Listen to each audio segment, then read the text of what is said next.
FHS season tickets.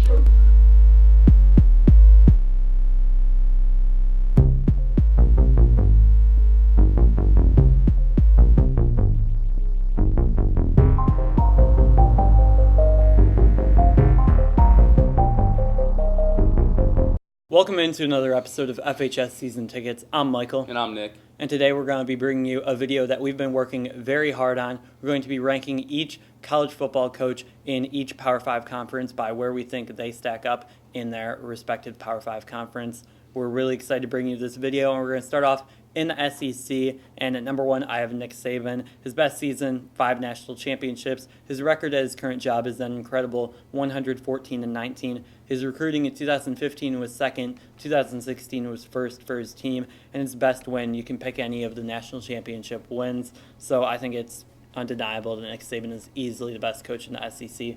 Nick, do you agree with me? Yeah, I think it's not really an opinion at this point anymore. I think it's almost fact that Nick Saban is number 1 in the SEC. He's proven it year in and year out, and he's a top coach of all time. So him being at that number 1 spot isn't a surprise here. I would like to say that the best win may be that 2011 championship, the first of his Alabama career. 5 overall, so he had 2 at LSU, but that first one really got this Alabama dynasty going that we haven't seen, a dynasty that we have not seen in a while. At number 2, I'm going to go with Jim McElwain at Florida. His best season, he hasn't really had a best season. I'll go with 2015 at Florida, where he went 10-4. His record at his current job is 19-8. Recruiting in 2015, he was 23rd, 2016, 14th. His best win is in 2016, where he won at number 16 LSU 16-10. He's a relatively new head coach and hasn't had a really bad season. Most losses in one season is 4, and he hasn't had good quarterback play, so for a defensive coach to have bad quarterback play and only losing 4 games in a year as his worst season so far is pretty incredible. He's won 2 SEC East division titles, so I think he's pretty safely in my top 2. Nick, who do you have at number 2? Do you agree with me? No, I have actually Gus Malzahn at number 2. He's the Auburn head coach, and I feel like he at this stage in the SEC, there's a lot of coaches that are right there, just below Nick Saban, but in the running for being number 2, 3, 4, and 5 even. But Gus Malzahn, in my opinion, having gone to a national championship game, you have to put him over Jim McElwain. And I feel like when I'm ranking coaches, I like to look at the eyeball test.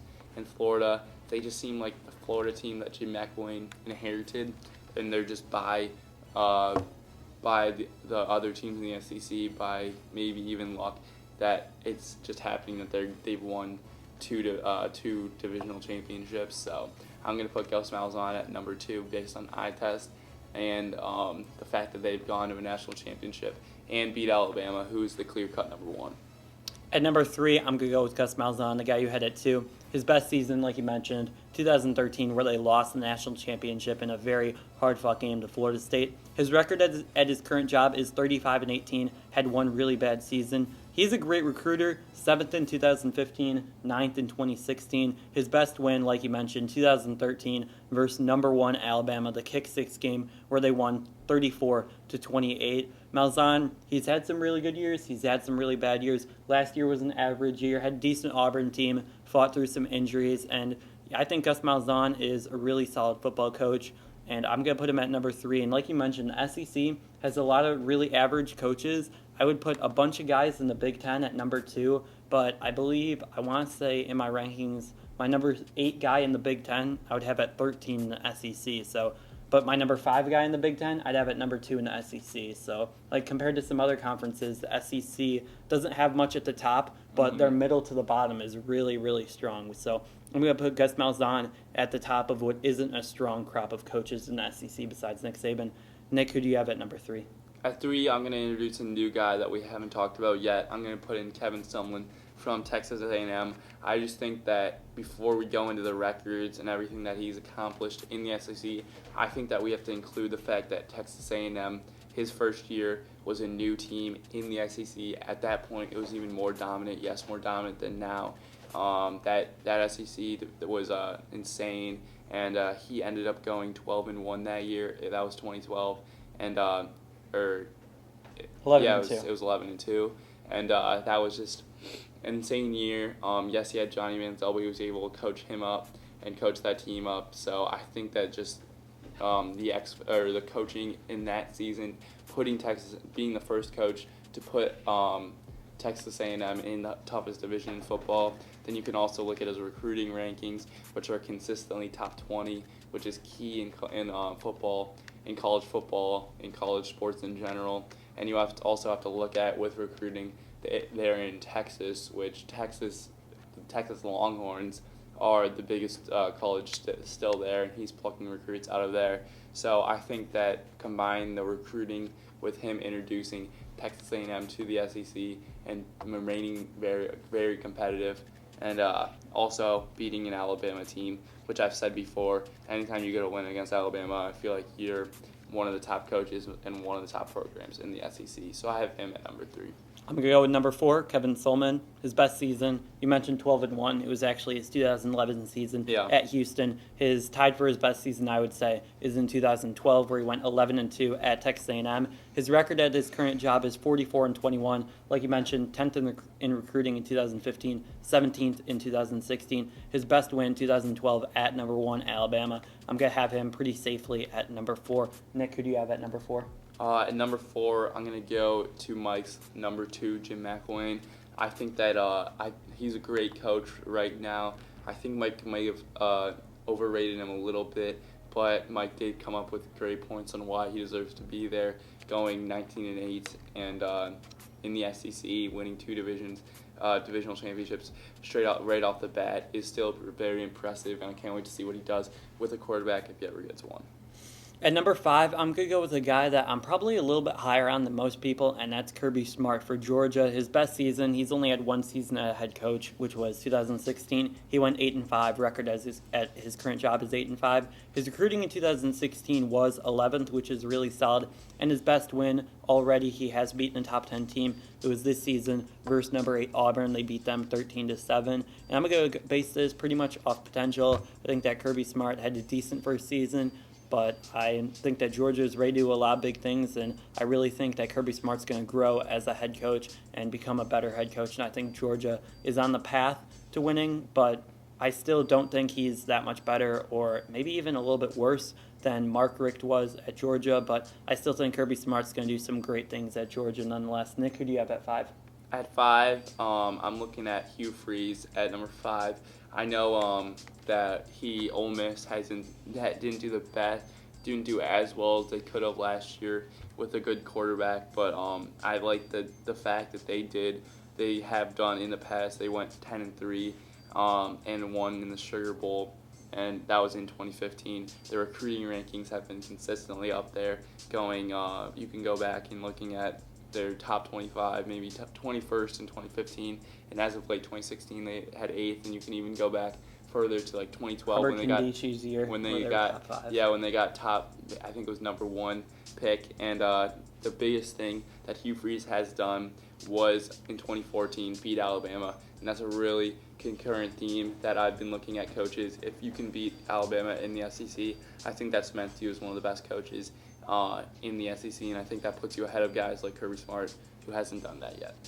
At number 6, I'm going to go with Hugh Freeze. I think he was really inconsistent this year, so maybe that's why I have him a little bit too low. He's 39-25 at Ole Miss. We already mentioned the Sugar Bowl season. His best win coming in 2014 versus number 1 Alabama. He also beat Alabama in 2015 as well. I don't believe they were ranked number 1 at the time, so that's why the 2014 win is listed as his best win. And yeah, like you mentioned, he's a great recruiter, but sometimes I don't feel like he's the best in-game coach and doesn't always get the most out of his team, but he's still a very solid head coach, has made Ole Miss a much better program than when he came in, which as a Vanderbilt fan hurts me because we play Ole Miss every year.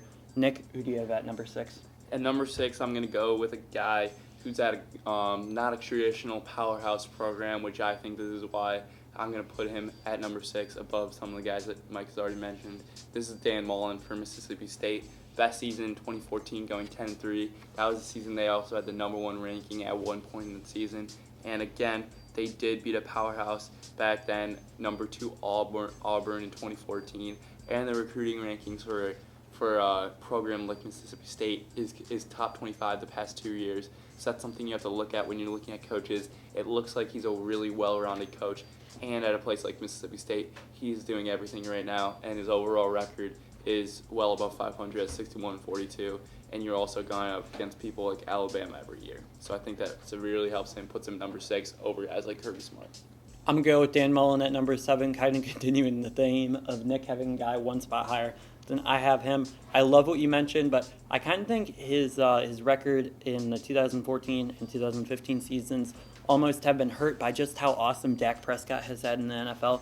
You almost wonder how he wasn't better in college with the amount of success he's having in the NFL. But you mentioned Dan Mullen, just a great head coach. So I think he's a really solid coach, and I have no problem with you listing him at number 6, but I have him just lower at number 7. Nick, who do you have at number 7? At number 7, I'm going to go with a guy we've already talked about, but I think he has the most potential to either fall rapidly down this list in the coming years or climb very high. It's Kirby Smart. I think if he does great things at Georgia, I think he can climb really well. And looking at his past success with Alabama at defensive coordinator, I think that's a great boon for him. That's why I have him at this high, because Georgia took a step backwards with more talent, I feel like, but with him there. But I think that he has a potential to really take off, and I'm looking at his Alabama. But the reason why I say that they could regress is if he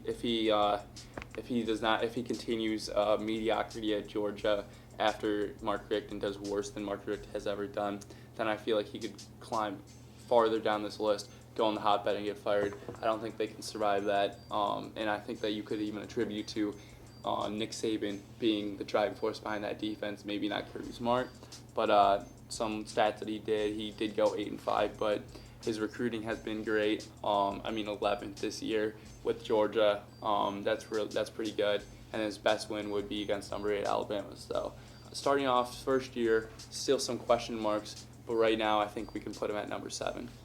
At number 8, I'm going to go with Will Muschamp at South Carolina right now. His best season was in 2012 at Florida, where he did go 11-2. His record at his current job is 6-7, but he inherited a mess at South Carolina, had a horrible final season with Steve Spurrier. His 2016 recruiting class wasn't bad, coming in at 27th, and his best win was in 2012 while at Florida versus number 3 LSU 14-6.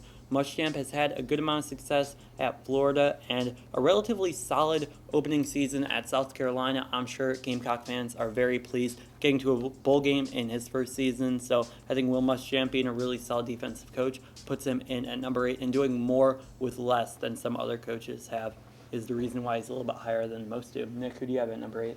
Number 8, I'm going to go with Ed Orgeron. This is the guy that's the eternal interim head coach, finally getting a chance at LSU to be a head coach and prove what he's got done.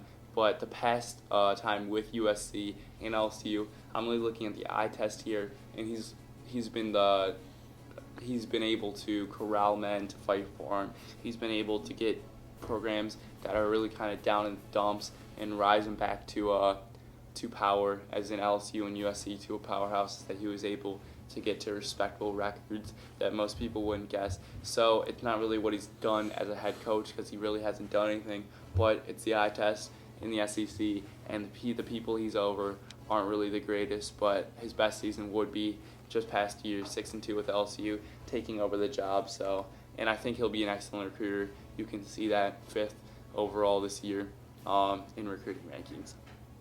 Yeah, like you mentioned, I have Ed Orgeron at number 9. Record at his current job is 6-2, which is pretty solid. Best win this season versus number 15 Louisville in the bowl game, 29-9. I think he's a really good motivator. Maybe not the best X's and O's coach, and that is why he is lower than most than the coaches that I have already mentioned so far in this video. Nick, who do you have at number 9?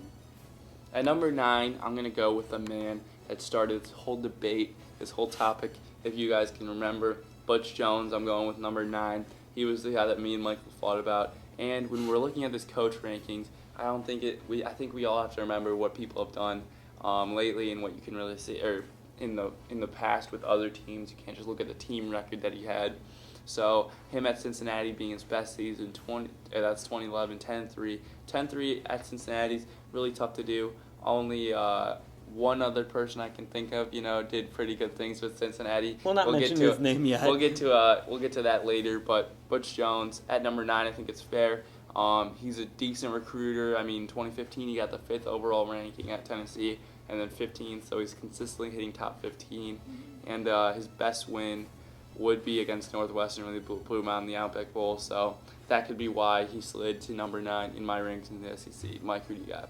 At number 10, I'm going to go with Derek Mason from Vanderbilt. His best season was last year, where he did go 6-7. His record at his current job is 13-24. He's not a great recruiter as well, 45th and 54th. But just hear me out, guys. His best win, only one win versus top 25 versus number 24 Tennessee. But he inherited a mess from James Franklin on the offensive line. On the offensive line, he didn't have enough playmakers. James Franklin did not leave him with enough talent to be able to win at Vanderbilt immediately. I believe he's built this program. He has them going in the right direction.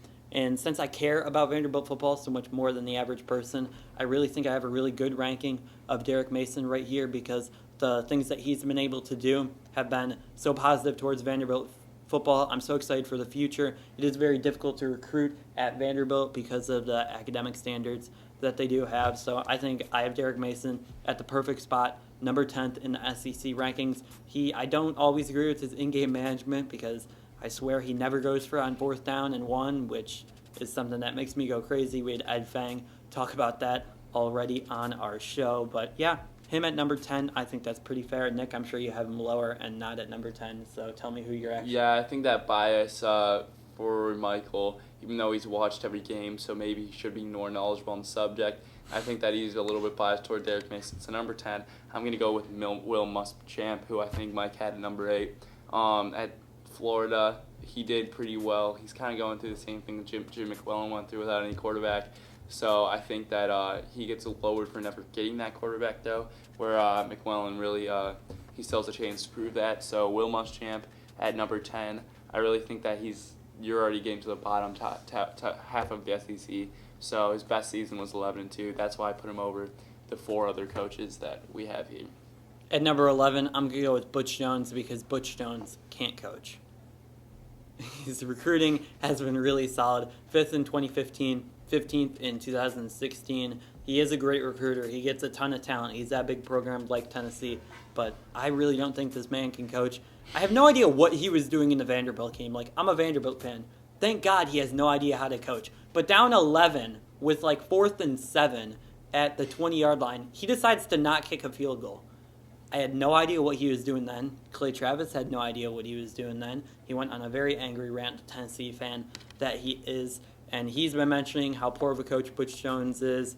His teams are super talented. Like, I will be the first to admit, Tennessee is loaded. They have playmakers. Derek Barnett, Cam Sutton, Josh Dobbs isn't horrible. They also had Jalen Hurd, who he ran out of the program. Alvin Kamara. That's who I was mentioning right there. Their teams are just loaded, and his best season at Tennessee is when they did go 9-4. He hasn't done a horrible job at his current job, going 30-21. But a horrible job when you have Derek Mason higher. I know, but you have Derek Mason higher. Is that a horrible job then? When he's going no, because way Butch below Jones has 500. had so much better recruiting. It is so much bigger. Program. Is that a tribute to him? Are you taking away his good recruiting? See, this is where we disagree because Tennessee is such a big program. They're one of the 10 biggest programs of all time in college football. I'm sure most people would agree with that statement. They have one of the biggest stadiums in college football. They hold over 100,000 fans every single game. Vanderbilt is lucky if they get 30,000 fans, and half of them are for the other team at home games. So the amount of fans and the amount of national exposure that Tennessee has, it's a whole lot easier to recruit kids to go to Tennessee than it is to Vanderbilt. So that's why he's had great recruiting, and he hasn't done enough with that recruits, in my opinion. Nick, who do you have at number 11? See, at number 11, I was going to put Derek Mason, but I think that he deserves to go a bit lower because of just thinking about what he's done at Vanderbilt so far. So I'm going to give Mark Stoops the nod at number 11 for Kentucky. Again, we're already getting to the way bottom of the SEC, so I'm not necessarily going to talk up any of these coaches. I mean, his overall current job record, 19-30, so, comparable to Derek Mason, so it's kind of tots up here. So Mark Stoops at number 11. I'm going to put Mark Stoops at number 12. It took him a really long time to finally get to a bowl game, and he did get to it this year. Bless him. He got the win at number 11 Louisville, which was finally a good win for Mark Stoops. Took him long enough with all those really solid recruiting classes they did pile on. Never doing anything with them until last year. So he did a decent job, but 12th in the SEC, not that great. Who do you have at number 12 for the coaches in the SEC? At number 12, I got Brett Bielema. It was really a toss-up between him and Mark Stoops. But at Arkansas, he hasn't done the greatest. I mean, his record at the current job is 25-26, so almost 500, and it's better than those records earlier. But, I mean, with the talent that he has, I feel like it's better. But he's doing the same type of things he's done at Wisconsin, so it's why I don't rank him, bottom, maybe even more. I can already tell Mike's about to rank him really way lower because he hasn't even mentioned him yet. I only have him one spot lower. There's only 2 other spots that I can have him at. But but what he did at Wisconsin, I mean, retrospectively, maybe he should have been over Mark Stoops, definitely over Derek Mason, so I'm glad I'm inserting him here. But at Wisconsin, he did go 12-1 2006, again a long time ago. His recruiting isn't bad, around top 25 every year, and he's installing the same type of things he did at Wisconsin in Arkansas, so maybe it'll work out for him eventually. And he's had decent talent, so that has to point to the fact that he's developed talent. He has a decent talent, and I think he's done enough with it. I have him at number 13. You mentioned his best season in 2006. He hasn't really come close to that level of success since then, and I think that's really bad at a head coach, peaking over 10 years ago now. And his recruiting, 25th in 2015, 32nd in 2016, has a losing record at Arkansas so far. His best win is versus number 1 Ohio State in 2010, so he has beaten number 1, but that was all the way back in 2010. He's coached some great talent in Monty Ball, Melvin Gordon, and J.J. Watt, among many other players, but I know somebody who I follow, Mitchell Wolf. He is a diehard Wisconsin fan, and he always tells me how horrible of a coach Brett Bielema is, so I'm taking his word on it, saying how much he underachieved at Wisconsin, which is kind of hard to believe. But I am going to put him at number 13. Nick, who do you have at number 13? At 13, I have Barry Odom from Missouri. I mean, I think that, again, at this time of the thing, at 13th, 14th, it was almost a toss-up between Missouri's head coach and yeah, the team that I root for. So Barry Odom, I mean, 4-8, probably a little bit better than what Derek Mason went through his first season. We can have Mike respond to that in a minute. And I feel like just the best win against Arkansas, another guy that I had a little bit higher. His rankings aren't bad, recruiting rankings, top 50 in the nation. I mean, that's probably better than what Vanderbilt hits yearly. So I'm going to pick Barry Odom, slightly ahead of Derek Mason. Again, I don't want to talk up these really bad coaches too much. I got Barry Odom last. Best season, 4-8. Record at current job, 4-8. Best victory versus unranked Arkansas, 28-24, which is, in my opinion, the second worst coach in the SEC. He's last, and I think he's going to stay last for as long as he has the job. Nick, what's Vanderbilt? Tell me why Derek Mason. What was Derek Mason's first season? Can you tell me that? The same thing as 4-8. What was their best win? What? What was their best win against the FCS program? No, they beat one SEC Austin school. Peay was year. at their best win. No, they beat an SEC school that year. You can look that up, but while we're going, I'm going to put Derek Mason last. Again, I can't at all talk up Derek Mason because he's not over anyone in the SEC. And really, his record at the current job is 13-24. He has one season, and now last season 6-7. So I know Michael was hyped about that, but if he didn't pull through that, I don't know what would happen.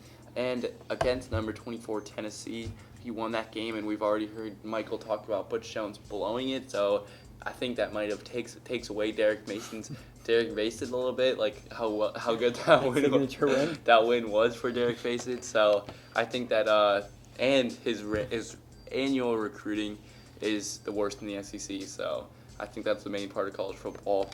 And he did recruit a decent programs from James Franklin. So it was way better than decent when James Franklin was there, but also James Franklin took some players away. So I won't hurt Derek Mason that much, but he is last in the SEC. I won't hurt Derek Mason that much, but I have him at last. Nick, let's go into the Big Ten. Let's go into the Big Ten. Wait, what's his best win?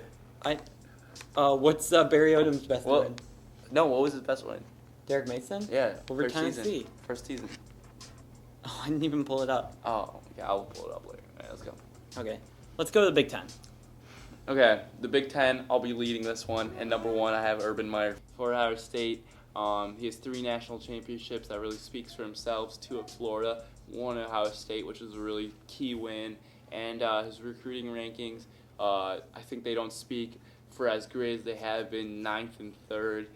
Consistently top 10, though, and he's able to develop players as preferenced by this great recruiting, great NFL draft class in 2016 that he had with guys like Zeke Elliott, Joey Bosa, Michael Thomas, Dolphus Washington, Taylor Decker, Eli Apple, all those guys that are just some straight ballers, balling up in the NFL right now. And you see in his current job, he's 54-4, so I think that really just speaks for itself. Ditto. Who's your number 2?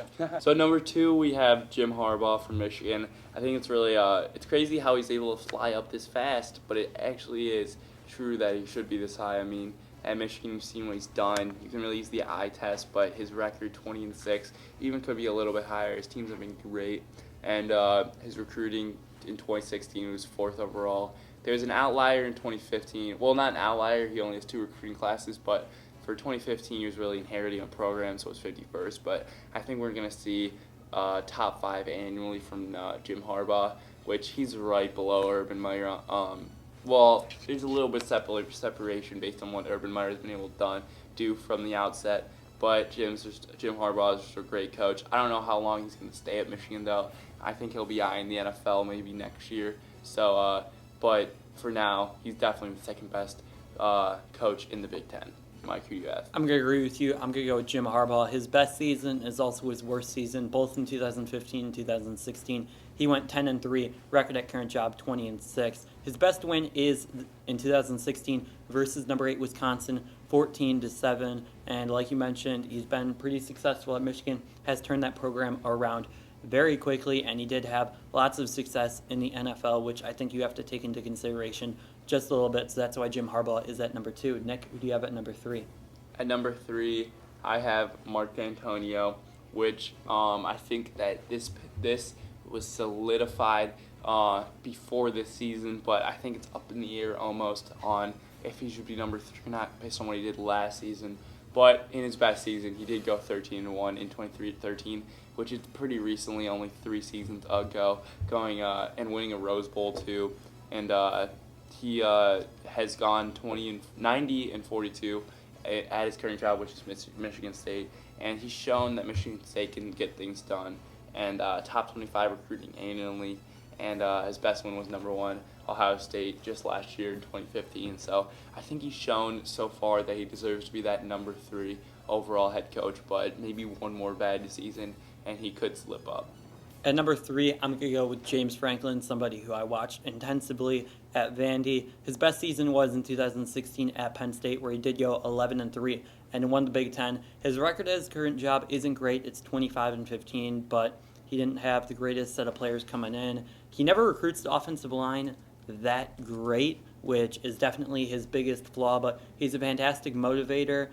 They do play in a really hard division along with Michigan, Ohio State, and Michigan State, so he sees them every single season. And his best win, 2016 versus number 2 Ohio State, 24-21, so he does have that big victory. Did win the Big Ten as well this past season, which is very difficult to do. Winning his division is a huge accomplishment.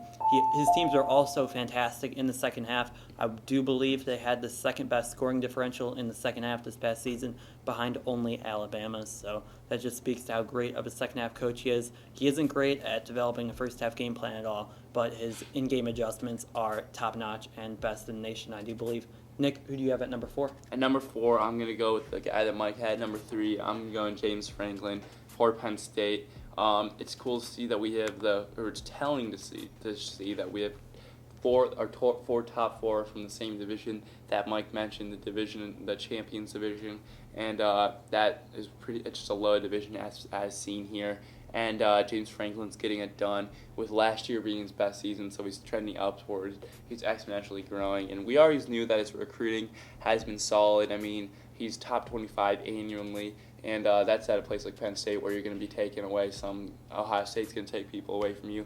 Michigan's going to take people away from you. But he won the division last year. Basically won won the Big Ten last year, so that was pretty crazy to see. And then he's gone 25-15 his job, and the in-game adjustments are what's key. But like Mike liked to mention, and we weren't ever sure if James Franklin was a good coach or just a salesman, but I think last year proved that he's a good coach in the Big Ten and in college football. So I have him at number 4. At number 4, I'm going to go with the guy that Nick had at number 3, Mark D'Antonio. He was definitely in the top 3 before this season, but having just a woeful season this past year did drop him down to number 4. I still think he's pretty safe at the number 4 spot, some separation between him and number 5 coach, and he already mentioned a lot of stuff about him. Nick, who do you have at number 5? At number 5, I'm going to go with a guy here in Paul Chryst, because what he did at Wisconsin this last year, going 11-3, going to the Big Ten championship game. Again, he's in that weaker division with only teams like Nebraska and Iowa there. But for what he's done at Wisconsin, and I really want to point out what he did at Pittsburgh, turning that team into a really great team, and it's continued as of late. So I like Paul Chryst at number 5, and it's going to be our first team from that opposite division. First coach from that opposite division sneak its way into the Big Ten Big Ten rankings. Mike, who do you have at 5? I'm going to go with Paul Chryst. Like what you said, his record at his current job is 21-6, which is very solid. Has done some good things. Did beat number 5 LSU to start season 16-14, so that's a fantastic win. Nick, who do you have at number 6? At number 6, I'm gonna go with a guy in Kirk Ferentz at Iowa, who's in that same division that Wisconsin's in, and his best season was in 2015 when he went 12-2, top 14 that year, or at least trying to sneak into the playoffs. Didn't end up being able to do it, but he did. He has gone 135 and 92 in his job, and his recruiting rankings just show. This is why I can't have him higher, because his recruiting rankings have been lower, but it shows that he's able to develop players, and it seems like every 4 years they're one of the best teams in college football because they just keep seniors every year, and he did beat Michigan in 2016, which was really impressive. At number 6, I'm going to go with Pat Fitzgerald. His best season, both in 2012 and 2015, he went 10-3. His record at his current job is 77-62, which is almost unheard of for Northwestern. He's been a great recruiter, 49th in 2016, 56th in 2015. His best win is all the way back in 2009 at number 6 Iowa, winning 17-10. But he has been very successful at Northwestern, being, in my opinion, probably the most successful coach in Northwestern's history in the modern era. So I think Pat Fitzgerald in the top 6 is justified. Nick, who do you have at number 7? At number 7, I'm going to put the same guy that Mike had at number 6. I'm going to put Pat Fitzgerald just based on what he's been able to do at Northwestern, which is really impressive, going 10-3 in 2015, which is, again, what Mike said, unheard of. Northwestern, they give out, I know I visited the Northwestern a couple years ago, and they give out free tickets to any sports games to their students because no one's really excited to go to a Northwestern game. But what Pat Fitzgerald's been doing in football, that's something to always look forward to. At number 7, I'm going to go with Kirk Ferentz, guy you already mentioned. Best win 2016 versus number 2 Michigan. You basically hit the nail on the head. I think he's a pretty average coach. And after him, I really think there's a big drop-off in the Big Ten going from 7 to 8. Nick, who do you have at number 8? At number 8, this is really hard to really find out. I mean, we got guys all over the place with awful records, but I'm going to go with the best record, which is Nebraska. He did... His record is 15-11, so he's above 500. Something a lot of these coaches can't say they are.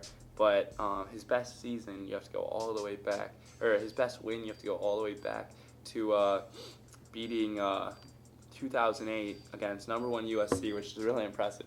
Those USC dynasties were pretty crazy. But his best season was 10-4. So that's nothing to turn your nose at. But again, that's in 2006. So I think that we're gonna have to see just a bunch of lackluster coaches in the Big Ten moving forward. Mike, who do you have at number 8? Totally agree with you. Mike Riley at number 8. You mentioned it all. Nick, who do you have at number 9? At number 9, I'm gonna go with a man that everyone knows in college football, almost a national name, maybe international, Jeff Brom from Purdue. Totally joking there. His only... Don't hate on him at Western. Hey, he beat Vandy. Yeah. That's impressive. I think this is a time where you got to look back and look at Western Kentucky, which in 2012 we went 12-2, again beating Vanderbilt, which I've stated previously that it's not that big of a deal. But that was when James Franklin was around, so. No, he didn't beat him that year. He beat Derek Mason. Oh, okay. Okay, then probably not as good of a win as I thought it was because I had Derek Mason last in the SEC. But Jeff Rome for Purdue, his just Western Kentucky says it all, and his recruiting is pretty below average. But I think we can move on. This is going to be like the end of the SEC, where the end of these coaches. I'm not going to really talk them up too much. I'm just going to give you the stats and show you what my rankings at the end really are. I agree with you. Jeff Brom at number 9 has a fantastic offense. I think it's telling. His biggest win, 2014, at number 19 Marshall. Final score was 67-66. So that just shows the type of coach he is. He's going to be a fun coach at Purdue. Hopefully they score some more points, and they are more enjoyable to watch than they have been recently. Nick, who do you have at number 10? Number 10, I have a guy in DJ Durkin who, honestly, going 6-7 at Maryland with a Big Ten. I mean, that's not too bad. But that's why he's over. And getting 39th in recruiting, it's a lot better than some of these guys can say. And beating Michigan State. I mean, Michigan State had a down year for sure in 2016. But it's still something to say, to hang your hat on for the program. And that's why DJ Durkin cracked the top 10 in Big Ten. You mentioned one first-year coach whose best win is against Michigan State. I'm going to mention a different first-year coach whose best win is against Michigan State so far, and that is Lovie Smith. I'm basing this off. No, he's not that bad. Oh my God. Okay, I have Lovie Smith. He's been to a Super Bowl. Hear me out. He did go 3-9. That's why he's not top 10. You're going 3-9 at Illinois. Went to a Super Bowl. The man can coach football, okay? I have him at number 10. He's not ahead of anybody that important, but I do think Lovie Smith is top 10. Nick, who do you have at number 11? Number 11, these big name hitters. Again, I'm not going to talk up these guys. Someone's blasphemy that they're this low. These are just bad football coaches. So I'm going to go PJ Fleck. Row the boat, baby. Yeah. I'm going to go PJ Fleck from Minnesota. He did do something really cool at Western Michigan, I guess, going 13-1. So, good for him. Recruiting pretty much average, national average, with around 51. So, and his best win was against a ranked team. So that's why he gets to go over some of these other awful guys. I have PJ Fleck at 11, a little bit lower than most people. Same place as Nick. His best win is at number 24, Toledo. He did beat a couple Big Ten teams, Northwestern, and I'm not sure, I think it was Purdue was the other one he did beat at Western Michigan. But he did only go 30-22 in his time at Western Michigan. So before his 13-1 season, he was 17-21 at Western Michigan. So that's a below average MAC coach. I believe he's more towards the average MAC coach than he is that 13-1 Western Michigan team that was super talented. Guys like Corey Davis, and also their defense was filled with a bunch of all-MAC players. So I think that he's going to regress at Minnesota. I don't think he is going to do as good of a job as the previous coach who did recently get fired. So I have him at 11. Nick, who do you have at number 12? Again, the last two are just awful coaches, but I'm going to go Chris Ash for Rutgers. Going 2-10 in 2016, I mean, that's just pitiful. And that's his overall record. That was his first year. But, yeah, nothing real. I can't really even talk this guy up. He's just better than someone that I'm just really mad at this point, seeing how bad he did in his first year against Big Ten. Mike, who you have at number 12? At number 12, I'm going to go with DJ Durkin. He did go 6-7, which isn't horrible in his first season. He did have some pretty solid recruiting, and in 2016, his best victory was against Michigan State, his only season so far, so, 28-17. What's wrong with the man? I have him below PJ Fleck and Lovie Smith because Lovie Smith went to a Super Bowl and PJ Fleck went to a New Year's Six game. So that is why DJ Durkin is at number 12. Nick, tell me why Lovie Smith is the worst coach in Big Ten, please. Lovie Smith is the worst coach in the Big Ten. It's blasphemy. You're a great coach in the NFL. You coached that Chicago team up. You went to a Super Bowl, and you would go 3-9 with the Fighting Illini in Big Ten. You're paid probably over $2 million. You do not even deserve that. You do not even deserve six figures for what you're doing to the Big Ten program. How are you going to go 3-9? I mean, you did beat Michigan State down here. You're recruiting. You can't even. You're 68th you're a below average recruiter and you have a Super Bowl ring. I don't know how that's You possible. got a Super Bowl ring, Super Bowl appearance. Super Bowl appearance. You have a Super Bowl appearance. You're an NFL coach. How are you going this bad? You're the worst coach in the Big Ten. No talking I'm needed. Mike, who do you got? Let's give me You a mentioned ranking. you mentioned Lovie Smith being a horrible recruiter, but your buddy Chris Ash went 78th when last time I Not my checked. buddy. Again, I'm not talking off either of Lovie Smith. Blasphemy that you're that good of an NFL 78th head coach. is And you worse can't than get the 68th. Fighting Illini to even 500, which is so easy to do. Preference by Vanderbilt going to a bowl game. Wait. Below 500 though. Chris Ash's best win is 37-28 versus New Mexico, folks. Okay, that's why he is the worst coach in the Big Ten. Nick Again, can't even take his all own ranking both are seriously. So Both that's the just worst. it. Lovie Smith can't take his job seriously if he's not going to be a valid coach. But And we just have to make a note. Tom Allen for Indiana was not rankable because he has only coached the bowl game since taking over. Wasn't a head coach anywhere else, and he did lose 26-24. So maybe he's the versus worst. Utah. He might be the worst. He's 0%. 0-1. no, not worse than Lovie. He's 13. Lovie's 14. God. All right, Mike, you want to do Big We Ten? said he's not rankable, so that's what we made. We'll start off in the Big 12. Number 1, Bob Stoops, best season in 2000, where he did go 13-0, was the national champions. Record at his current job, an astounding 190-48, really good record. 14th in recruiting in 2015, 16th in 2016, so an above-average recruiter. Best win 2000 national championship game. He's been Mr. Consistent at Oklahoma. Nick, you picked against him for the Houston game and the Ohio State game, and we're right. Do you have him at the top of the Big 12?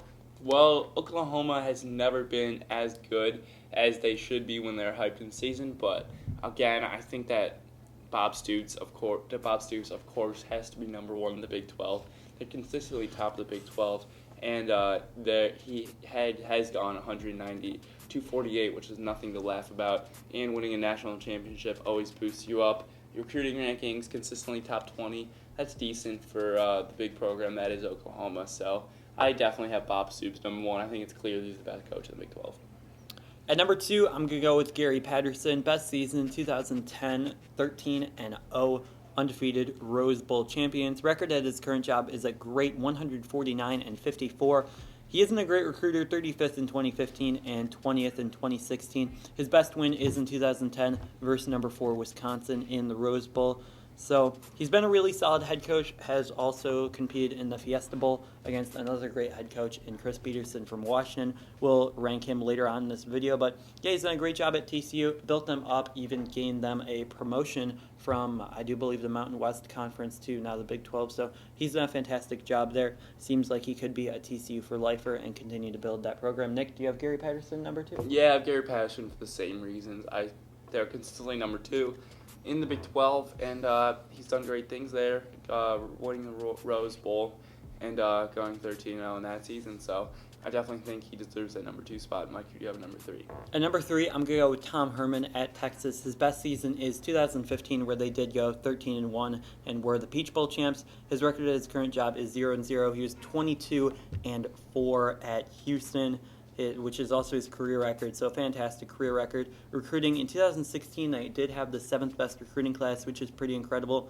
His best win is in 2015, which was versus number 9 Florida State in the Peach Bowl, where they did win 38-24. I think he's done a fantastic job at Houston, and I think he's going to build Texas back to what they deserve to be, back in the national spotlight. He did replace Charlie Strong, and I'm just saying, Charlie Strong and James Franklin were the final 2 candidates for Texas.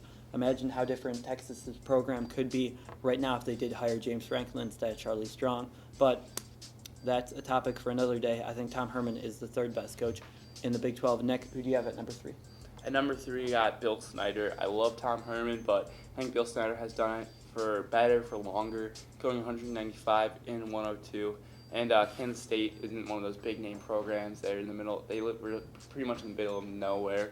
And Kansas is, again, not the greatest state in the world, but they did go 11-2, and I knew they were number 1 in 2012 at one point. With Colin rankings. Klein. So, with Colin Klein. So I think that ranks him to be higher. He's doing stuff without particularly good recruits, so He's 39th, 2015, 76th, which is high above or way below the national average for recruiting. So I think that he's doing great. They exact came to state though, and he's doing way better than anyone would ever think you could do at Kansas State. He's been doing it for a long time. At number 4, I'm going to go with Matt Rula for Baylor. His best season was in 2016 at Temple, where he did go 10-3. His record at his current job is 0-0, as he did take over for Jim Grobe. He went 28-23 at Temple. His recruiting isn't that great, but that's kind of not really his fault, going 56 with all the allegations that are going on at Baylor right now. His best win is in 2015 at number 20 Navy, 34-10.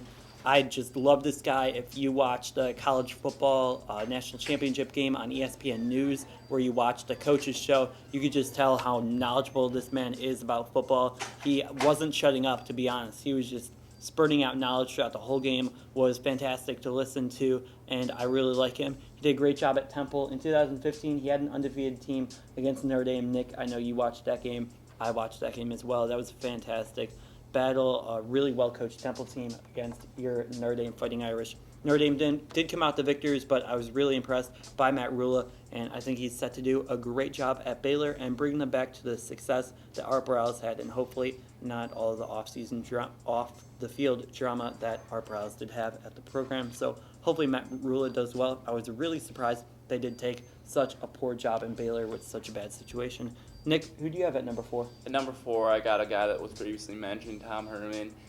He did a great job at Houston, and even going back to being the offensive coordinator at Ohio State for that national championship team, he's been able to do great things as a coach. And again, it's one of those eye test things. Also, recruiting's off the charts. A lot of things that Mike said. Number 4 is definitely the place I would put Tom Herman in college head coach rankings.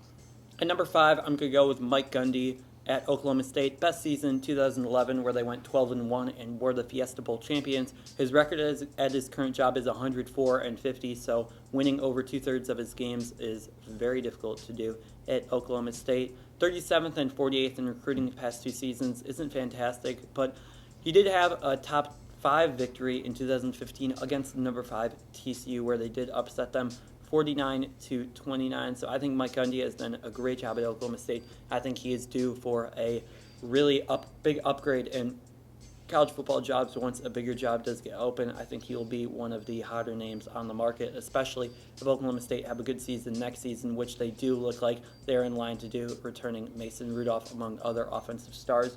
Nick, who do you have at number 5? Number 5, I'm going to go with Mike Gundy from Oklahoma State. Similar to what Mike said. I mean, he did good. He has done pretty well there.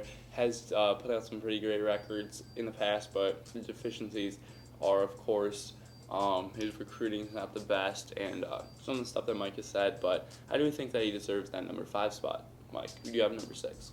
I'm going to go with Bill Snyder. You mentioned a lot of stuff. I'm not going to put him as high as most people would, because I feel like the reason why his recruiting isn't great is because he's an old guy. I think it's kind of past his time, and I do prefer younger coaches naturally. And I never really see Bill Snyder doing a lot of coaching on the sideline. Never really hear him talking. I mean, maybe that's just me hearing bad times. I think he gets a lot of praise that sometimes isn't totally justified. I think he was a really good coach back in 2003 when he did beat number 1 Oklahoma for a Big 12 championship to win right now as a program. He would be my number 6 choice in the Big 12. Nick, who do you have at number 6? Number 6, I'm going to go with the guy that was already mentioned, Matt Rula. Really great, really knowledgeable, knows a lot about football, like Mike said. But his best seasons were at Temple, which was in 2016 went 10-3.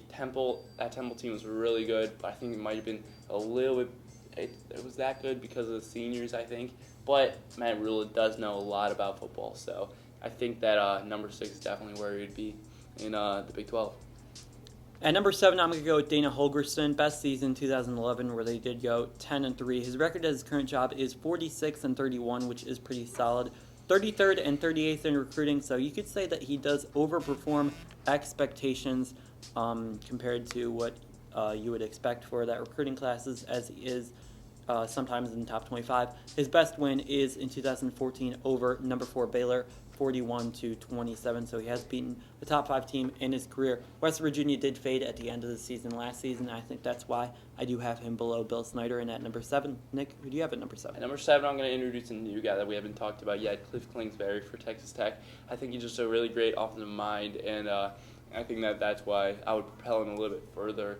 And he's able to develop quarterbacks surprisingly well. And he does have a decent win, best win in a bowl game against Arizona State, the Holiday Bowl. So, I mean, not the greatest, but when you're getting down to number 7, you don't really need the greatest, especially in a 10 team to league. At number 8, I'm going to go with the guy who you just mentioned, Cliff Kingsbury. I like how you mentioned the quarterbacks. He did coach Patrick Mahomes and also Davis Webb, 2 quarterbacks who will be... And he's coached Baker Mayfield, too. You're right about that. So he's coached 3 quarterbacks that will be drafted in the next 2 seasons. So that's pretty incredible from him. He is an offensive genius, but he is 24-26 at his current job. So that's the only reason why I have him so low. Nick, who do you have at number 8? At number 8, I have a guy you already mentioned, Dana Holgorsen. His best season was really great, 10-3. Justified to go higher, but I think that they really tapered off at the end of last season, which why I have him lower. But what you said about the recruiting is what raises him up a little bit higher. I mean, the top 35 for West Virginia is pretty. It's way better than you would think would be happening at a place like West Virginia. Mike, who do you have at 8? At number 9, I'm going to go with Matt Campbell at Iowa State. His best season was at Toledo in 2015, where he did go 9-2, but his record at his current job is 3-9, only 53rd best recruiting class. His best win while he was at Toledo was in 2015 at number 18, Arkansas. I mean, going 3-9 in your first season at Iowa State, definitely not successful. I don't think that MAC coaches have made as good of a transition into the Power 5 rankings as I would have hoped that they would, considering the success that they did have in the Mid-American conference that we can watch a lot, as there are a lot of teams really close to us, so we get that on our local television. But yeah, kind of disappointed with his first season at Iowa State, only getting 3 wins, even though they did beat Cliff Kingsbury 66-10, which was super impressive. So maybe he's building something for the future. We shall see. Nick, I'm assuming you have him at number 9 as well? Yeah, because our number 10 guy is pretty obvious here, but we'll get into that later. Number 9, Matt Campbell. Same reasons why Mike had. I mean, he was terrific in the MAC, and like some of the other coaches we have on here, we're able to watch a lot of them here. And for what he did at the MAC, you would think he would do a little bit better at Iowa State. He wasn't able to do that, so that's why I have him at number 9. But no one could be worse than this next guy. Mike, who? I mean, he's 2-20, so technically you could be 0-22, but David Beatty is not 0-22. He is 2-20 at Kansas. His recruiting is awful, 68th and 85th. His best victory is 2016 versus Texas, which is pretty impressive. But Kansas is easily the worst Power 5 football team right now, have been for the past 5 seasons. I hate when anybody ever brings up Vanderbilt as the worst Power 5 football team because, A, they're rarely ever the worst team in the SEC in terms of rankings, and B, Kansas. Rarely ever. They were the past 5 years, the past 7 years. I think they've only been last one time. All right, Ray. So yeah, and B, Kansas, 2-20 the past 2 seasons, even worse the past 4. So yeah, no doubt about this. David Beatty at number 10. Yeah, I agree with Mike on all the same subject. Kansas is pretty much a laughingstock in college football. The last 5 years, and David Beatty definitely contributes to that. Why they're so bad. I'd like to see Kansas get a little bit higher. It's weird that Kansas can be that bad, but Kansas State can be a little bit better, or it can be a lot better. That's why I have Bill Snyder that high. And also, Kansas is a great basketball program, so there is some history and love for this in school. Lawrence, Kansas. So kind of surprising that Kansas has really not seemed to be able to win more than 3 games in a year for what seems like forever. My whole lifetime watching college football, to be honest. Now we're going to hop into the ACC conference, and the coaches in this conference, even though it's a pretty good conference, I can't say that this is necessarily the best coaches in this conference. I mean, it's pretty good. I'm starting off number 1. I'm going to go Dabo Swinney for Clemson. He just recently won the 2016 National Championship. That's why he's vaulted number 1 in my opinion over Jimbo Fisher. He coached up Deshaun Watson, 89-28 record in the current job, and his recruiting is on par with fourth place recruiting 2015, sixth place recruiting in 2016. So the 2016 national championship, though, definitely vaulted him to the number one spot. And I think his outlook is a lot better than that of a Jimbo Fisher or maybe even a David Cutcliffe, who I'm going to have pretty high. Yeah, I totally agree with you. Dabo Swinney, number one in the ACC. I mean, him and Jimbo are by far the two best coaches. And I think what you did the past season, just winning the past national title, I don't think you can put anyone else ahead of him. Nick, I'm sure you have Jimbo number 2. Yeah, I have Jimbo number 2. Like I said, he would have been my number 1 with the national championship, but he is number 2 because of what Dabo has been doing and and I think he's gonna do. But his current record, his job is just unheard of with 78-17. That's really good. Puts him in the Nick Saban type level tier. And his recruiting's on par, partly because he's in Florida, but still third place 2015, second 2016. That's always great, and it seems like he's able to develop players, so no surprises here. I'm going to go with Jimbo Fisher. Yeah, Jimbo Fisher, very close to Dabo Swinney, to the number 1 coach in the ACC. These are two of the best guys in the country, but it does take a significant drop-off after here. Nick, I'm interested to see who you have at number 3. I like Mark Richt, actually. I think that's the same guy you have. I'm going to save my guy for a later day. I know you're peeping over at my list to figure it out. But the guy I have, he's going to be coming up soon, trust me. Not going to be as low as Mike has him, but Mark Richt, number 3. That's the easy pick. That's the pick that's most consistent. His recruiting at Miami isn't the greatest because he was inserted a year, but he did do pretty well in the SEC, the best conference when he was there. And his best season was 13-1. So I think the potential is there, and he's just going to be Mark Richt at Miami like he was Mark Richt at Georgia. Yeah, I totally agree. I really like Mark Richt. I think he's a great head coach. Was coaching in the SEC when the SEC was so strong back in 2008 through 2014, like the years that they won like 8 or 9 straight national championships. The SEC was so strong. His record at his current job is 9-4. He is kind of rebuilding Miami, trying to bring him back to what they used to be. I think he will eventually do that. I think Georgia made a big mistake firing him. They didn't get a horrible coach in Kirby Smart, but I do think Mark Richt had more experience, would have been better in the short term. Nick, who do you have at number 4? At number 4, I'm going to go Bobby Petrino because Petrino, even though he has some weird motorcycle incidences and he kind of messed up the whole Arkansas gig, he's still a good coach, and that showed this year. He has Lamar Jackson for next year, going to make him look good, probably with a over 8-win season, I'm sure. And I think that he deserves the number 5 coach or number 4 coach in the ACC. Not much else to talk about with him. Yeah, I'm going to go with Bobby Petrino as well. You mentioned Arkansas. He went 11-2 in 2011, once again when the SEC was very strong. He has a great record at his current job of 67-22. His recruiting isn't the best, but he does run a high-flying offense, and his best win was this season against number 2 Florida State, where they beat them by 43, which is so impressive.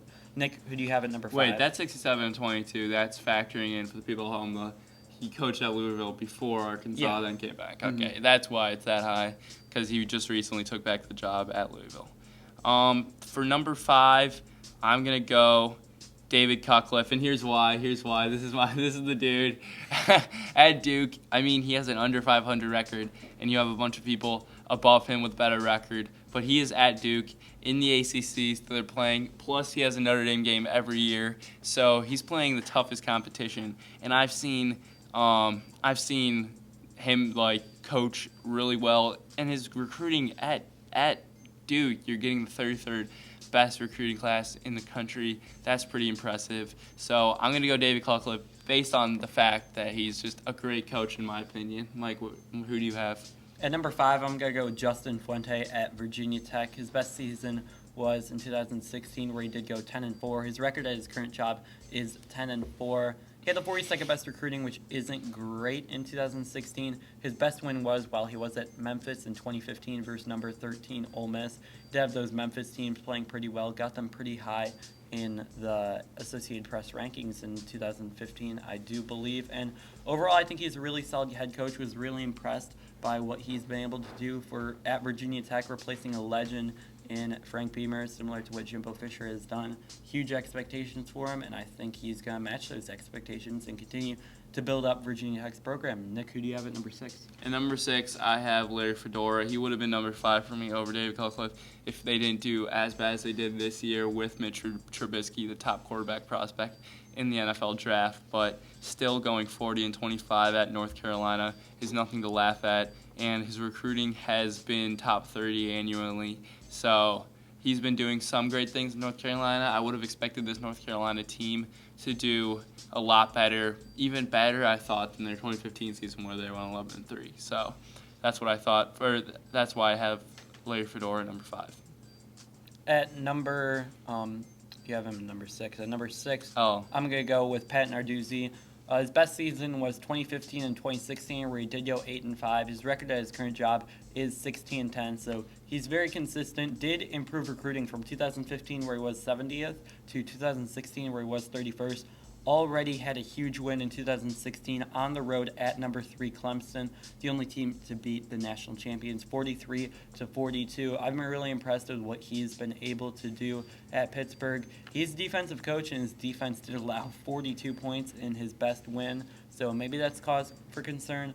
But being 8-5 your first 2 years as head coach at not a marquee program is pretty impressive. So I have him at number 6. Nick, who do you have at number 7? At number 7, I'm going to take the same guy, Pat Narduzzi. I have him a little bit lower because I feel like Pittsburgh was good with the different coach they had. I forget the name, Coach Savage. Yeah, I feel like that might have just carried over with Pat Narduzzi, and that's why they're doing as well as they are in Pittsburgh. But he's still a great coach, and that Clemson win proved it. Mike, who do you have at number 7? At number 7, I'm going to go with Larry Fedora, a guy you already mentioned. His best season was in 2015, where he did go 11-3. Has a solid 40-25 record at his current job, and his recruiting always solid past 2 years in the top 30. Best victory was 2011 versus number 7 Houston. Nick, who do you have at number 8? At number 8, I'm going to go with a guy that you mentioned previously, Justin Fuente. I have him a lot lower than Michael just based on the fact that I don't really give credit for those Memphis. I mean, I give credit to him, but I'm not going to vault him over some of these coaches that have done it in the ACC. I think doing it in the ACC is a lot harder than doing it in Memphis, which I believe is the Mid-American Conference. So I'm going to put Justin Fuente just where he's at number 8. Number 8, I'm going to go with your boy, David Cutcliffe. His best season was in 2003 at Ole Miss, where he did go 10-3, which was very impressive. He was very impressive at Ole Miss, but I can't put him any higher like most people would because he has a 50-61 record at his current job. I'm sorry, but that's just not good enough, in my opinion, to warrant to be any higher than number 8. Nick, who do you have at number 9? At number 9, I'm going to go with, this is the time of the conferences where the bottom is just not that good. No, boy, no, especially the ACC with a top-heavy league of coaches at least. So I'm going to go with Paul Johnson with Georgia Tech. They had the great anomaly seasons, especially in 2014 where they went 11-3, where it felt like that their offense was just going to be, the triple option offense was just going to be unstoppable. And then 2015 you bounce back with like a loss again, just 3-9 season. Just a bad losing season, but. He did do that in 2014, 11-3, which is pretty impressive. 70-48 at his current job. That's one of the best records that the ACC has. But again, those seasons aren't their best. It is recruiting also. A top 70s berth at Georgia Tech. I think you could do better, especially in Georgia. So I think that Paul Johnson belongs to number 9. I'm going to go with Paul Johnson at number 9 as well. I think you said everything that needs to be said, Nick. Who do you have at number 10? Number 10, I'm going to go with my boy Bronco. I think Bronco Mendenhall from Virginia deserves to be there, at the high spot of number 10 because that's right where you want to be, an ACC coach.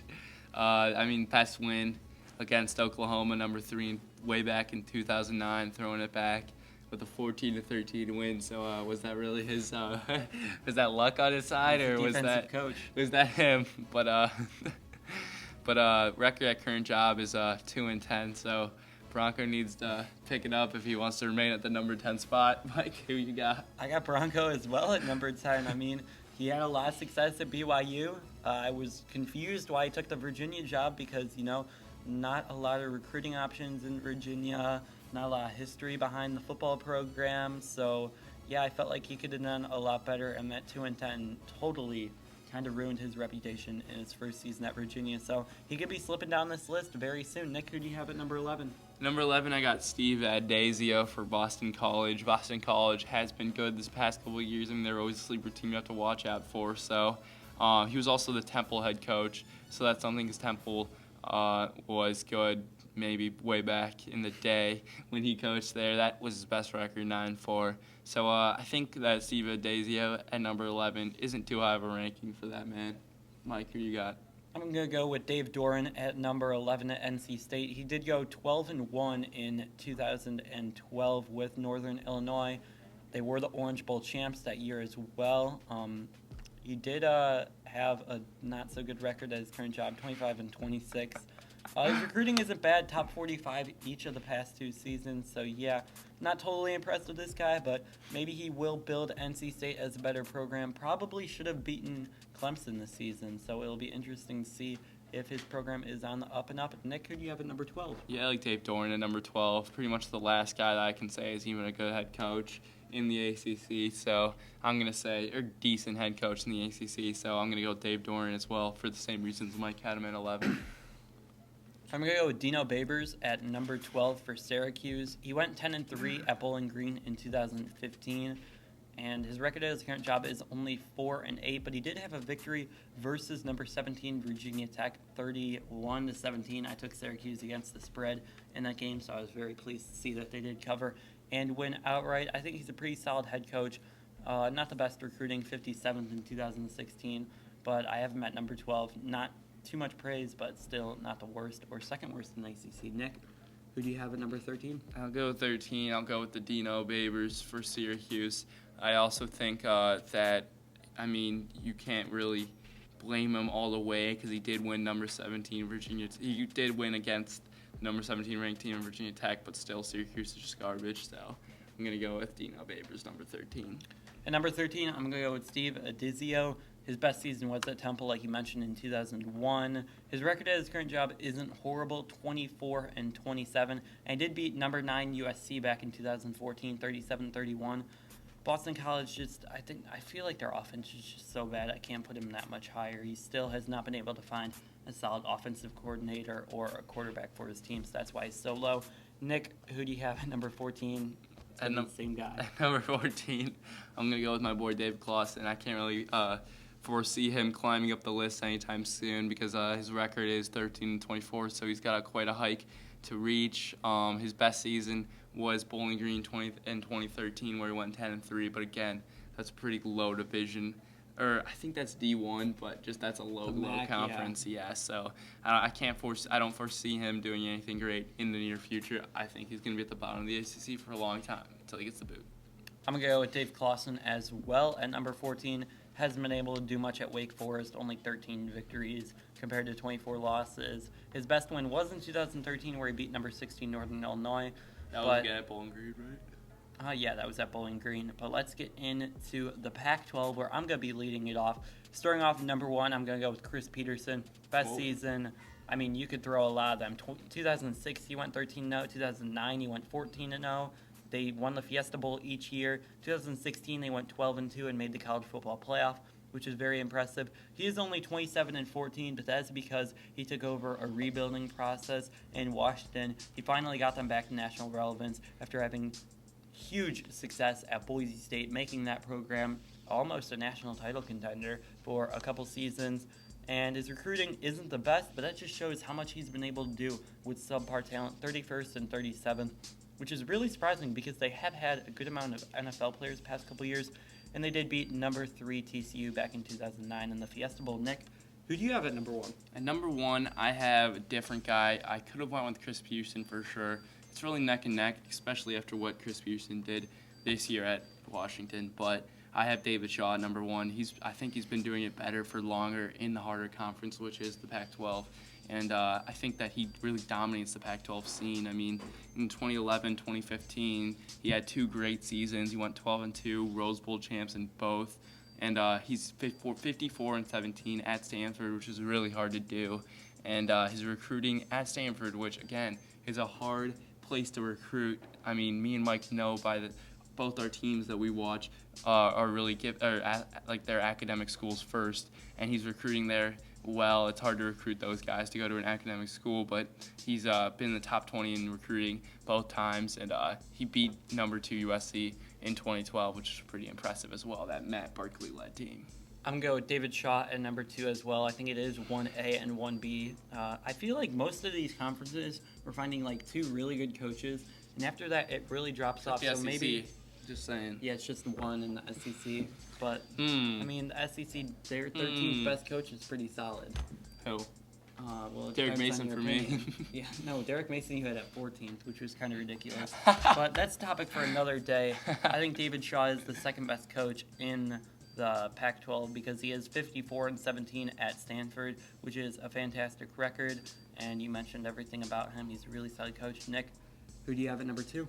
At number 2, I'm going to go with Kyle just kidding. I'm going Chris Peterson. I almost gave you the evil eyes Kyle, right there. Kyle Whittingham will be down the list a little bit farther, but Chris Peterson at number 2. Again, Mike said it all. Does it both colleges, Boise State and Washington, plus Washington, people forget, was a massive rebuild. And he did bring them to the college football playoff, something that's really hard to do, as referenced by all these teams whining about not getting into it. Mike, who do you have at number 3? At number 3, I'm going to go with the guy who you trolled me on at number 2. That's Kyle Whittingham. His best season was in 2008, where he did go 13-0 and was the Sugar Bowl champs. His record at his current job is 104-50, which is really solid. He isn't the best recruiter, 34th in 2016, 41st in 2015. But they did beat number 4 Alabama 31-17 back in 2008 when they did win the Sugar Bowl. So yeah, Kyle Whittingham has almost brought in Utah straight from the Mountain West Conference to the Pac-12, so that's pretty impressive, and that's why I have him at number 3. Nick, who do you have at number 3? Number 3, I'm going to go with the same guy. It's tight between my number 4 and him, but I think Utah, again, with what they showed this year, and what they've been showing for the past year is just really, really solid from Kyle Whittingham. And like Mike said, his record, he's been doing consistently with 104-50. That's a really ridiculous record to be at a college that long and doing it, especially in a place like Utah. So, good, congrats to Kyle Whittingham. So, Mike, who do you got at number 4? At number 4, I'm going to go with Clay Helton. His best season was in 2016, where they did go 10-3 and were the Rose Bowl champs. His record at his current job is 16-7. 12th best recruiting in 2016, very solid. And they did beat number 4 Washington on the road 26-13. So yeah, that's why I do have Clay Helton that high. Nick, who do you have at number 4? At number 4, I have Jim Mora for UCLA. I know last year wasn't the best for Mora, but he showed it earlier on, 2012, 2013, going 10-3, and he's just been a really, I feel, consistent for UCLA, and has brought a little energy to UCLA, similar to what Steve Alford's doing with the basketball program there. So and the Ball family. yeah, both coaches, I think, have done really well at UCLA. With Jim Mora going 41-24, and his recruiting has been off the charts, top 15 annually. Number 5, I'm going to go with Todd Graham for Arizona State. His best season was back in 2014, where they did go 10-3, led by Jalen Strong at wide receiver. His record at his current job, even though he's been pretty bad the past 2 years, is 39-26, which is really solid. They did beat number 8 Notre Dame back in 2014. I watched that game, a really fun game to watch in the first couple quarters, and then Arizona State pulled away 55-31. Nick, who do you have at number 5? At number 5, I have the same guy that Mike mentioned earlier, Clay Helton. Hell of a year for Helton last year, bringing USC, a 3-loss team, all the way up to like number 4 in the college football rankings at the end. Yeah, number 3, I think. So good for Helton, and I think that's a projection from what's to come for him. I even think that there could be better things on the horizon. I think the recruiting is going to rise, and that's key at USC. And every other accomplishment Mike pointed out was true. Helton, I think, is going to do good things at USC. At number 6, I'm going to go with Jim Mora, a guy you already mentioned. He did win the Alamo Bowl back in 2014 versus number 11 Kansas State, 48-35. That was a really solid victory for Mora, and his teams have been pretty solid, not counting this past season. at UCLA, led by Brett Hundley a couple of years, Josh Rosen now. Yeah. So I think Jim Mora has been able to recruit good quarterbacks, and also they've been playing well under his system, and that's always key for a head coach. Nick, who do you have at number 6? At number 6, I'm going to go with Todd Graham. I remember seeing that game, watching that game intensely, because that was a season I was really keyed in on for Notre Dame, like most of those seasons. But Todd Graham, I feel like, just uses a great defensive scheme to really attack the quarterback, and I think that he's just an all-around great coach, and the players love to play for him. And of course, all those accomplishments that Mike named are key accomplishments for a team like Arizona State.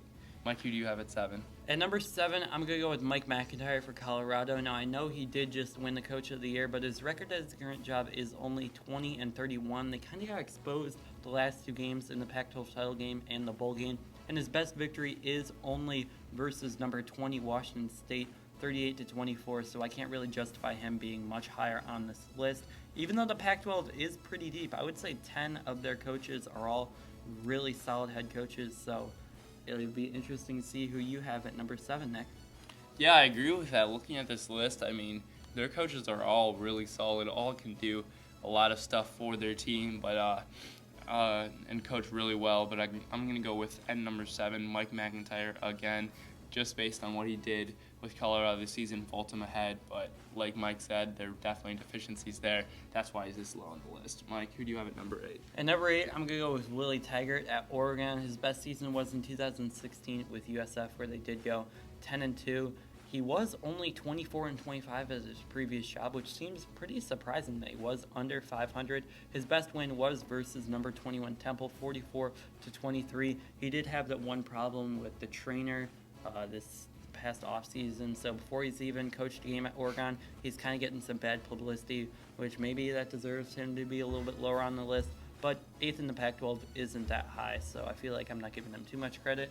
So I have him at number 8. Nick, who do you have at number 8? At number 8, due to the fact that Taggart hasn't even coached a game in the Pac-12, I don't feel it's right to put him ahead, so I'm going to put Mike Leach ahead of him, even though he has a losing record, at least it's in the Pac-12, and I think that he's a better coach so far in the Pac-12 than Willie Taggart. I think that's fair to say. Mike, who do you have? He did beat a number 1 team, too, by the way, in Texas in 2008, so that's hard to do. At number 9, I'm going to go with Rich Rodriguez for Arizona. His best season was in 2005, where he led West Virginia to the Sugar Bowl, and they did win the Sugar Bowl. His record at his current job is 36-29, and his recruiting 41st and 45th, respectively, the past couple years. They did win at number 2 Oregon back in 2014, so that is a really solid victory. At number 9, I'm going to go with the same guy that Mike mentioned, Rich Rodriguez. I think that he's coached some really great Arizona teams, led by some defense-heavy and quarterbacks that can get the job done. So I like that formula for Arizona. It's been working for him with the winning record, and that's a hell of a lot better than what my final person has done in the Pac-12 lately. Mike, who do you have at number 10? At number 10, I'm going to go with Mike Leach at Washington State. His best season was at Texas Tech, and you mentioned he had a lot of success at Texas Tech, but is only 29-34 at Washington State. Nick, who do you have at number 10? At number 10, I'm going to go with Willie Taggart, the coach that Mike mentioned earlier. Same accomplishments. I mean, USF, he was able to get it done, but I am worried about what is happening with the trainer and if he'll be able to really replace what they have, the hole that Chip Kelly still has left there, and maybe their identity, what they're going to do moving forward. Mike, who do you have the last spot, number 11? At number 11, I'm going to go with Gary Anderson at Oregon State. His best season was at Wisconsin in 2014, where they did go 10-3, but he's 6-18 at his current jobs, and his recruiting 59th and 40th isn't that horrible, so I think he should be doing a little bit better. But he did beat number 11 with Nebraska while he was at Wisconsin in 2014. Nick, who do you have at number 11? I already know. I have the same guy, Gary Anderson. I mean, that's just awful. He's only done anything at Wisconsin. 6-18, best win at Wisconsin. So, and that's 1 year in 2014 that they did good. Probably a senior-laden team, I already can bet. So, Isn't Wisconsin always a senior? Yeah, so I'm guessing that was just the product of that. Gary Anderson, just an awful coach. I'm glad you're number 11. I can't wait till you get fired. And not rankable was Justin Wilcox at Cal. He was recently hired as head coach and has not been a head coach anywhere else, so we cannot rank his abilities as a head coach. Nick, the final thing we're going to talk about, your favorite buddy, Brian Kelly. Let me know your opinions on him. Well, you see, Brian Kelly's not my favorite buddy because of the past season that happened. I mean, I feel like even though that team lost a lot of talent, lost a lot of seniors, and injury plagued them, I still think that you should have gone better than the record that was shown. But he still has people forget how bad Notre Dame was. That we had Charlie Weiss as a head coach. That's all you really need to say. You see what he did stinking up at Kansas. So I think that you got to remember all those seasons. Best season ranked here is 2009 Cincinnati, but you can even argue 2012 when they went to the national championship game. That's really hard to do. And 2014 was a great season, in my opinion. I mean, I think that was like an 11-2, 10-3 type of season, but still, bringing back Notre Dame from prominence, I feel like this is really going to hurt us, and I think that Brian Kelly will drop down recruiting rankings because I feel Notre Dame is on the verge of falling off until something new can happen with all the recruits leaving. But even here, the recruiting rankings, I think we get these from Scout. Is that where we got the I recruiting think rankings? 24/7. 24/7. Those are a bit 2015, 11th. I'm pretty sure we were top 5 recruiting ranking in some websites. 2016, Brian Kelly pulled in a top 10, I think. So I think that's also something to take into account. So I think he's done it. I think he's had the highs and lows. So now to really decide where he should rank, I think you have to see if he takes a really low, if he keeps on getting the low, or if he bounces back. And then I think we can put him in a top 10 coach ranking of the country. Mike, what do you think? Yeah, Brian Kelly's an interesting one because he had so much success at Cincinnati. I believe in the 2009 season when he went undefeated, he started like 3 different starting quarterbacks, and like the backup was just as good as the starter, and the third stringer was also really solid. So that was a really interesting year. He is only 59-31 at Notre Dame, even though they do play a very difficult schedule. No freebies really at Notre Dame ever. I mean, you have played Nevada the past couple of years, so I guess Nevada that's a and freebie. like Temple usually, but not even recently. Sometimes it was Air Temple. Force, you play them occasionally, right? Yeah, but it's Yeah. usually Navy.